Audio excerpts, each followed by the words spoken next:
Try this with me. Take your hand and relax it and put it at an angle on your cello, allowing your thumb to drop and feel right on the back of the neck, where the cello neck begins to get large, right at the point where it starts to curl out. Put your thumb there. And then your first finger, I'm closing my eyes, you want to line with your thumb and drop that first finger down.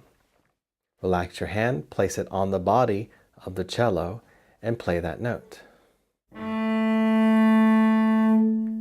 Here on the D string, that is the A.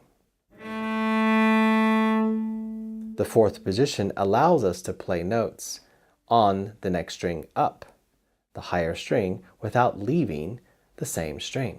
It lends a different quality to the note. So if you're playing notes that you don't want to play an open A, and you want to sound more mellow, the fourth position gives that mellow sound. The third finger in fourth position is same as the first finger in first position, the next string over.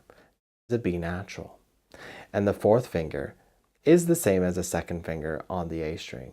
Here on the D string, the fourth finger plays the C natural. And I'm going to mark my tapes with a tape here for the 4, a tape for the 3, and a different color tape for the first finger.